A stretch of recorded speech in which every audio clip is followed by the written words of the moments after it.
Non veg ತಿನ್ನಕ್ಕೆ ಹೋಗ್ತೀವಿ ನಮ್ಮ ಹೋಟೆಲಲ್ಲಿ. ನಾನ್ ವೆಜ್ ತಿನ್ನಕ್ಕೆ ಹಿಂದೂಗಳು ಬರ್ತಾರೆ. ಇವಾಗ ನಾನ್ ವೆಜ್ ಹೋಟೆಲ್ಗೆ ಹೋಗಿದ್ರೆ ಟೋಪಿ ಹಾಕೊಂಡು ಮುಸ್ಲಿಂ ಅವ್ರ ಅಂತ ಹಿಂಗ್ ನೋಡ್ತಾರೆ, ಗುರಾಯಿಸ್ತಾರೆ. ಅದು ಏನದು? ಅದು ಯಾವ ಕ್ಯಾಟಗಿರಿ ಅದು? ಹಿಂದೂ ಆಯ್ತು ಮುಸ್ಲಿಂ ಆಯ್ತು.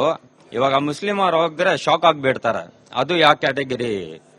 ಏನಿಗೆ ಗುರಾಯಿಸ್ತಾರೆ ಅಂತ ಕೇಳ್ಬೋದಿತ್ತಲ್ಲ. ಸುಮಾರು ಸಲ ಹೋದವ್ರು ಒಂದ್ ಜನ ನೋಡ್ರೆ ಕೇಳ್ಬೋದು, 10 ಜನ ನೋಡ್ರೆ ಹೆಂಗ್ ಕೇಳ್ತೇಗ? ಅದು ಅವಾಗ ನಮ್ಮ ಆಂಕರಿಗೆ ಹೇಳಿದ್ರೆ ಆಯ್ತು. ಈ ಪ್ರಶ್ನೆ ಒಂದ್ಸಲಿ ಇವಾಗ ಪ್ರಶ್ನೆ ಉತ್ತರ ಕೊಡ್ತೀನಿ.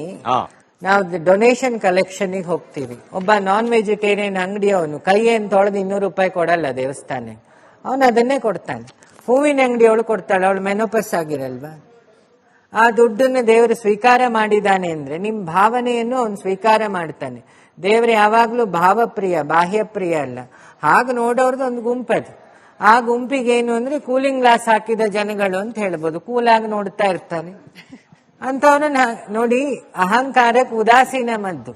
ಈ ಜಗತ್ತಲ್ಲಿ 2 ಫ್ರೀ ಸಿಗುತ್ತೆ, ಒಂದು ಕಮೆಂಟ್, ಒಂದು ಕಾಂಪ್ಲಿಮೆಂಟ್, ಸಜೆಷನ್. ಅದೆರಡನ್ನು ಬಿಟ್ಟು ಬದುಕಿ. Take suggestion from others, decision is yours. ಹೀಗಿದ್ರೆ ಯಾವಾಗ ಗೊಂದಲ ಇಲ್ಲಲ್ಲ. ಈ ಸಮಾಜದಲ್ಲಿ ನಾಟ್ ಓನ್ಲಿ ಕರ್ನಾಟಕ, ಈ ದೇಶದಲ್ಲಿ ಕೆಲವರು ಸ್ವಾಮೀಜಿಗಳಿದ್ರೆ, ಕೆಲವರು ಗುರುಜಿಗಳಿದ್ದಾರೆ. ಕೆಲವು ಸ್ವಾಮೀಜಿಗಳು ಹಾದಿ ತಪ್ಪಿದ್ರೆ, ಕೆಲವು ಗುರುಜಿಗಳು ಹಾದಿ ತಪ್ಪಿದ್ರೆ. ಬಹುಶಃ ಅವ್ರ ಹೆಸರುಗಳು ನಾನು ಹೇಳಕ್ ಇಷ್ಟಪಡಲ್ಲ, ನಿಮ್ಗೂ ಗೊತ್ತಿರುತ್ತೆ. ಕೆಲವರು ಬೇಲ್ ಮೇಲೆ ಇದ್ದಾರೆ, ಗೊತ್ತಿಲ್ಲ ಅಂತ ಇಟ್ಕೊಳ್ಳಲ್ಲ, ಸುಮ್ನೆ ಅಲ್ಲ, ಕೆಲವರು ಬೇಲ್ ಮೇಲೆ ಇದ್ದಾರೆ, ಕೆಲವರು ಜೈಲಲ್ಲಿದ್ದಾರೆ. ಏನ್ ಗುರುಗಳೇ, ನಿಮ್ಮ ಕಡೆಯಿಂದ ಇಂಥ ಸ್ವಾಮೀಜಿಗಳಿಗೆ, ಇಂಥ ಗುರುಜಿಗಳಿಗೆ ಏನ್ ಹೇಳಕ್ ಉದ್ದೇಶ? ನಾನು ಆ 2 ಕೆಟಗರಿ ನಾನಿಲ್ಲ. ಕೆಲವರು, ನಾನು ಮೊದಲೇ ಹೇಳಿದ್ದೀನಿ, ಕೆಲವರಿಗೆ ಅಲ್ಲಲ್ಲ, ನಾನು ಹೇಳಿದ್ದಿ ಸ್ವಾಮಿಗಳು ಅಂದ್ರೆ ನಾನು ಸ್ವಲ್ಪ ದೂರ. ನನಗ್ ಹೇಳಿದ್ರೆ, ಅಡ್ರೆಸ್ ಮಾಡಿದ್ರೆ ಗುರೂಜಿ ಅಂದ್ರು ನಾನು ದೂರ. ಯಾಕೆ, ನಂಗೆ ನೀವೆಲ್ಲ ಗುರುಗಳು. ನಮಗೆ ನಮ್ಮೊಳಗೆ ಪರ್ಫೆಕ್ಷನ್ ಬರೋ ತನಕ ಸೊಸೈಟಿಯನ್ನ ಬದಲಾಯಿಸೋ ಮಹಾಪ್ರಯೋಗಕ್ಕೆ ಇಳಿದಿರೋದು ಸೇಫ್. ಎಲ್ಲಾ ಧರ್ಮ ಗುರುಗಳು ನಮ್ಮೊಳಗೆ ಫಸ್ಟ್ ಬದಲಾಗ್ಬೇಕು. ಇದನ್ನು ಗಾಂಧಿ ಹೇಳಿದ್ದು 1936ಗೆ. ಅವರೊಂದು ಸ್ಲೋಗನ್ ಹೇಳುತ್ತಾರೆ, ಸತ್ಯವೇ ದೇವರು ಅಂತ. ಅಲ್ಲಿ ತನಕ ದೇವರೇ ಸತ್ಯ ಅಂತಿತ್ತು. ದೇವರೇ ಸತ್ಯ ಅಂದೇನು? ಫಾರ್ಮ್ ವರ್ಷಿಪ್ ನಡೀತಾ ಇತ್ತು. ಯಾವಾಗ ವೇದಾಂತದ ಕೊನೆಯ ಶಬ್ದ ಸತ್ಯಂ ಅನಂತಂ ಬ್ರಹ್ಮ ಅಂತ ಅರ್ಥ ಆಯ್ತು, ಇನ್ಫೈನೈಟ್ ಇಸ್ ದ ಟ್ರುತ್, ಬೆಳಕಾಗಿದೆ. ಇದನ್ನೇ ರಾಷ್ಟ್ರಕವಿ ಕುವೆಂಪುಗೆ ಜ್ಞಾನ ಆದಾಗ, ಮಹಾಜ್ಞಾನಿ ಅವರು, ಕವಿಯಲ್ಲ. ಆ ಜ್ಞಾನ ಆಗಿದ್ದಕ್ಕೆ ಹಾಡುಗಳಲ್ಲುಂಟು. ಅಲ್ಲಮರ ಇದನ್ನೇ ಹೇಳಿದ್ರು, ಬಯಲು ಬಯಲಾಯಿತ್ತು ನೋಡ, ನನ್ನ ನಡೆ ನನ್ನ ನುಡಿ ಇಷ್ಟು ತಪ್ಪಿದ್ರು ನನ್ನ ತಲೆ ಇಡ್ತೀನಿ ಅಂತ. ಇದು ಒಬ್ಬ ಮಾರ್ಗದರ್ಶಿ ಆಗವನು ಈ ಮಟ್ಟದ ಪ್ಯೂರಿಫಿಕೇಶನ್ ಇರಬೇಕು. ಆಗ ಮಾತ್ರ ಆ ಚೇರಲ್ಲಿ ಕೂತ್ರೆ ಜಗತ್ತು ಪರಿವರ್ತನೆ ಕಡೆಗೆ ಹೋಗ್ತದೆ.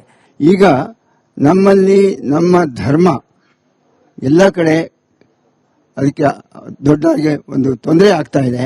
ಬೇರೆ ಕಡೆ ಡೆಮೋಗ್ರಫಿ ಚೇಂಜ್ ಆಗ್ತಾ ಇದೆ. ನಮ್ಮ ದೇಶದಲ್ಲೇ ಅಲ್ಲ, ಬೇರೆ ಕಡೆ ದೇಶದಲ್ಲಿ ಕೂಡ ಡೆಮೋಗ್ರಫಿ ಚೇಂಜ್ ಆಗ್ತಾ ಇದೆ. ನಾವು ಏನೇ ಶಾಂತಿಯಾಗಿದ್ರೂ ಕೂಡ ಬಹಳಷ್ಟು ಕಡೆ ಈ ತರ ಗಲಾಟೆಗಳಾಗ್ತಾ ಇದೆ. ಈಗ ನಮ್ಮ ಭಾರತನೇ ತೆಗೆದುಕೊಳ್ಳಿ, ಸುಮಾರು 40-50% ಡೆಮೋಕ್ರಸಿ ಕಡಿಮೆ ಆಗ್ಬಿಟ್ಟಿದೆ. ಈ ರೀತಿ ಎಲ್ಲಿ ಹೋಗ್ತಾ ಇದೀವಿ ನಾವು? ನಮ್ಮ ದೇಶನೇ ಅಲ್ಲ, ಬೇರೆ ಕಡೆನೂ ಈ ತರ ಆಗ್ತಾ ಇದೆ. ಇದಕ್ಕೆ ನಾವು ಸಾಮರಸ್ಯ ಕೂತ್ಕೊಂಡು ಬರೀ ಮಾತಾಡ್ಕೊಂಡೇ ಇದ್ರೆ ಯಾವಾಗ ನಾವು ಹೇಳಿದಲ್ಲ.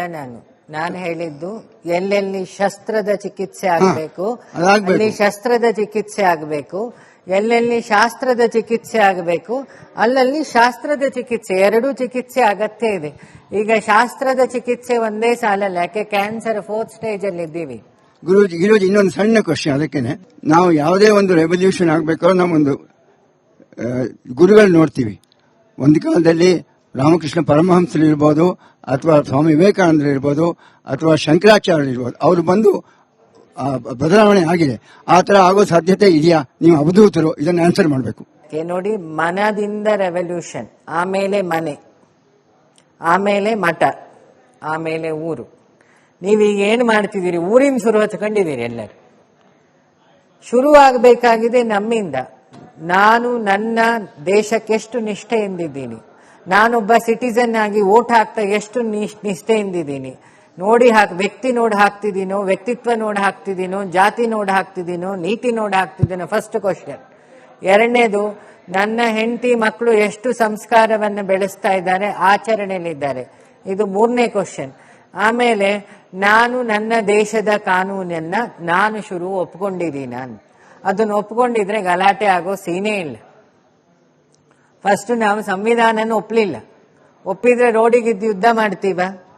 ಮಾನವೀಯ ಧರ್ಮಗಳನ್ನು ಒಪ್ಪಿದೀವ? ಎಂಥದ್ದು ಒಪ್ಪೇ ಇಲ್ಲ.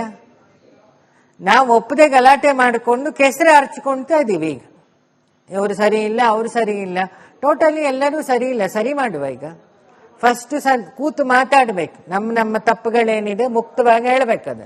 ಸೊಲ್ಯೂಷನ್ನೇ ಬೇಕು ಅಂತ, ಚರ್ಚೆ ಬೇಕಾದ್ರೆ ನಾನು ಸೊಲ್ಯೂಷನ್ ಹೇಳಲ್ಲ. ಸೊಲ್ಯೂಷನ್ನೇ ಬೇಕು ಅಂತ ಕಂಡ್ರೆ ಡಿಸೆಕ್ಷನ್ ಇಲ್ಲದೆ ಬೇರೆ ದಾರಿ ಇಲ್ಲ. ಡಿಸೆಕ್ಷನ್ಗೆ ನಿಲ್ಲೋಣ. ಕ್ಯಾನ್ಸರ್ ಇಲ್ಲಿ ಜಾಸ್ತಿ ಇದೆಯೋ ಇಲ್ಲಿ ಜಾಸ್ತಿ ಇದೆಯೋ ಗೊತ್ತಾಗುತ್ತೆ. ಯಾವ ಟೈಪಿನ ಕ್ಯಾನ್ಸರ್, ಹೇಗೆ ಹರಡಿತು, ಟ್ರೀಟ್ಮೆಂಟ್ ಏನು. ನಮ್ಮಲ್ಲೇ ಸಂಘಟನೆ ಗಟ್ಟಿ ಆಗಬೇಕು. ಅಲ್ಲಿ ಹೋಗಿ ಯುದ್ಧ ಮಾಡೋಣ, ಏನಾಗುತ್ತೆ. ನಾವು ಜೊತೆಗೆ ನೋಡಿ, ನಮ್ಮ ಬೇಲಿ ಗಟ್ಟಿ ಇದ್ರೆ ಅವ್ರು ಯಾರು ನಮ್ಮ ಬೇಲಿ ಒಳಗೆ ಬರ್ತಿರ್ಲಿಲ್ಲ. ಐಬೆಕ್ಸು ಹಾಕಿಲ್ಲ, ನಾವು ಅಟ್ಲೀಸ್ಟ್ ತಂತಿ ಮುಳ್ಳಾರು ಇಡಬೇಕಿತ್ತು, ಇಟ್ಟಿಲ್ಲ. ನಾವು ಇಲ್ಲಿ ಕೂತ್ ಚರ್ಚೆ ಮಾಡ್ತೀವಿ, ನಮ್ಮ ಹೆಣ್ಮಕ್ಳಿಗೆ ಸಮಸ್ಯೆ ಆಗ್ತಿದೆ, ಆಯ್ತಪ್ಪ, ಯಾರು ಅಲ್ಲಿ ಬಾಂಗ್ಲಾದಲ್ಲಿ ಯುದ್ಧ ಆಯ್ತು, ನಾಳೆ ಬಸ್ಸು ಏರ್ ಟಿಕೆಟ್ ಮಾಡ್ತೀವಿ, ಹೋಗೋಣ, ನಾನು ಬರ್ತೀನಿ, ಹೋಗೋಣ ಅಂತ. ಫೈಟ್ ಮಾಡ್ಲಿಕ್ಕೆ ನಾವು ರೆಡಿ ಇದ್ದೀವ? ಇದು ಇರೋ ಪ್ರಶ್ನೆ. ನೀವು ನಿಮ್ಮ ಮಾತುಗಳಲ್ಲಿ ಹೇಳ್ತಾ ಇರುವಾಗ ಎಜುಕೇಶನ್ ಎಲ್ಲದಕ್ಕೂ ಬೇಕು ಅಂತ ನೀವು ಹೇಳ್ತಾ ಇದ್ರಿ.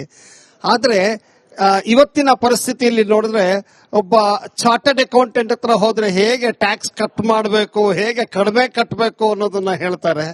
ಒಬ್ಬ ಡಾಕ್ಟರ್ ಹತ್ರ ಹೋದ್ರೆ ಅವರು ಅನ್ನೆಸೆಸರಿ ಎಕ್ಸಾಮಿನೇಷನ್ಸ್ ಎಲ್ಲ ಬರೆದು ನಮ್ಮ ಬಿಲ್ಗಳು ಜಾಸ್ತಿ ಮಾಡ್ಕೋತಾರೆ. ಒಬ್ಬ ವಕೀಲರ ಹತ್ರ ಹೋದ್ರೆ ಸುಳ್ಳು ಹೇಳಿ ಅನ್ಯಾಯನ ನ್ಯಾಯ ಅಂತ ಹೇಳ್ಬಿಟ್ಟು ಗೆಲ್ಲಿಸ್ತಾರೆ. ಪಾಯಿಂಟ್ ನಂಗೆ ಗೊತ್ತಾಯ್ತು. ನಾನು ನಿಮಗೆ ಇದೇ ಪ್ರಶ್ನೆ ನಿಮ್ಮ ಹತ್ರನೇ ಉತ್ತರ ಬರೆಸ್ತೀನಿ ಒಂಚೂರು. ಅದಕ್ಕೊಂದು ನಿಮ್ಮ ಹತ್ರನೇ ಇದೆ ಉತ್ತರ. Question it self is answer. ನನ್ನ ಪ್ರಕಾರ ಈ ಎಲ್ಲ ಶುರುವಾಗಿದ್ದೆಲ್ಲಿ? ನಮ್ಮ ಭಾರತ ಮೆಕಾಲೆ ಸಿಸ್ಟಮ್ ಅಲ್ಲಿ ದುಡ್ಡು ಮಾಡೋ ಹುಚ್ಚಿಡಿದಾಗ. ಒಬ್ಬ ಕಾಲೇಜಿಗೆ ಹೋಗಿ ಕೂತ್ರೆ ಅವನು ಹೇಳ್ತಾನೆ, maintain your aggregate 60 to 70%, you will get 2 lakhs ಅಂತ. ಅವನ ತಲೆಯಲ್ಲಿ ಏನ್ ಬರುತ್ತೆ? ಈಗಿನ ಅಮ್ಮಂದ್ರಿಗೆ ಮಕ್ಕಳು ಹೊರದೇಶದಲ್ಲಿ ಬ್ರೆಡ್ ತಿನ್ಕೊಂಡಿದ್ರು, ಬರ್ಗರ್ ತಿನ್ಕೊಂಡಿದ್ರು ಸಮಸ್ಯೆ ಇಲ್ಲ. ಅವನೇನಾದ್ರು ಸಾಯ್ಲಿ, ಇನ್ಶೂರೆನ್ಸ್ ಬರಬೇಕು, ತಿಂಗಳಿಗೆ ಇಷ್ಟು ದುಡ್ಡು ಕಳಿಸ್ಬೇಕು. ಮಕ್ಕಳನ್ನ ಮದ್ವೆ ಆಗಿ ಮಾಡ್ಬೇಕಾದ್ರೆ ಅವನು ಹುಡುಗನ ಮನೆಯವ್ರು ಫಸ್ಟ್ ಥಿಂಕ್ ಮಾಡೋದೇನು, ಅವಳು ದುಡಿತಿದ್ದಾಳ, ಅವಳು ಮಾತ್ರ ಬರ್ತಿಲ್ಲ, ಅವಳ ಜೊತೆ ಗಿಫ್ಟ್ ವೋಚರ್ಗಳೆಲ್ಲ ಏನೆಲ್ಲ ಬರ್ತಿದೆ. ಫಾಲ್ಟ್ ಶುರುವಾಗಿದ್ದು ನಮ್ಮ ಚಿಂತನೆಯಿಂದ, ಫಸ್ಟ್ ಮನೆಯಿಂದ. ತಂದೆ ತಾಯಿ ನೆಟ್ಟಿಗೆ ಆ ಮಕ್ಕಳಿಗೆ ದುಡ್ಡು ಮಾಡೋದಲ್ಲ ನಿನ್ ಜೀವನ, ಪ್ರಪಂಚ ಸರಿ ಮಾಡೋದು, ನಿನ್ನ ಸರಿ ಮಾಡ್ಕೊಳ್ಳೋದು ಅಂತಿದ್ರೆ ನಾವು ಹಾಡು ಹೇಳ್ತೀವಿ, ಮೊದಲು ಮಾನವನಾಗು. ಯಾರಾಗಿದ್ದೀವಿ? ಅಪ್ಪ ಆಗಿದಾರ ಮಗಂಗ್ ಹೇಳಕ್ಕೆ? ಸೊ ಈ ಪ್ರಶ್ನೆ ಈಗ ಸ್ಕೂಲು ಕಾಲೇಜಲ್ಲೂ ಹಾಗೆ. ಎಷ್ಟು ಡೊನೇಷನ್ ಕೊಡ್ತಾರೆ, ಈಗ ಎಷ್ಟು ಫ್ರೀ ಸೀಟ್ಗಳೆಲ್ಲ ಸೀನೇ ಇಲ್ವಲ್ಲ. ಈಗ ಯಾವ ಕಾಲೇಜಿಗೆ ಹೋದ್ರು ಪೇಮೆಂಟ್ ಸೀಟು ಅಂತ. ಅವನ ತಲೆಯಲ್ಲಿ ಏನ್ ಬರುತ್ತೆ? ನನ್ನ ಅಪ್ಪ 40 ಲಕ್ಷ ಲೋನ್ ಮಾಡಿ ನನ್ನನ್ನು MSc ಕಳಿಸಿದ್ದಾನೆ, ಅಪ್ಪನ ದುಡ್ಡು ವ್ಯವಸ್ಥೆ ಮಾಡಬೇಕು, ನನ್ನ ದುಡ್ಡು ವ್ಯವಸ್ಥೆ ಮಾಡಬೇಕು, ದೊಡ್ಡ ಫಾರ್ಮ್ ಹೌಸ್ ಮಾಡಬೇಕು. ಆಮೇಲೆ ಅವನ ತಲೆಯಲ್ಲಿ ಮಲ್ಟಿಪ್ಲೈ ಆಗ್ತಿದೆ. ಹೇಗೆ ಹಣ ಮಾಡೋದು? ಸಾಕು ಆದ್ರೆ ಸಾಹುಕಾರ, ಬೇಕು ಅಂದ್ರೆ ಬೇರೆ ಶಬ್ದ ಇದೆ, ಬೇಡ.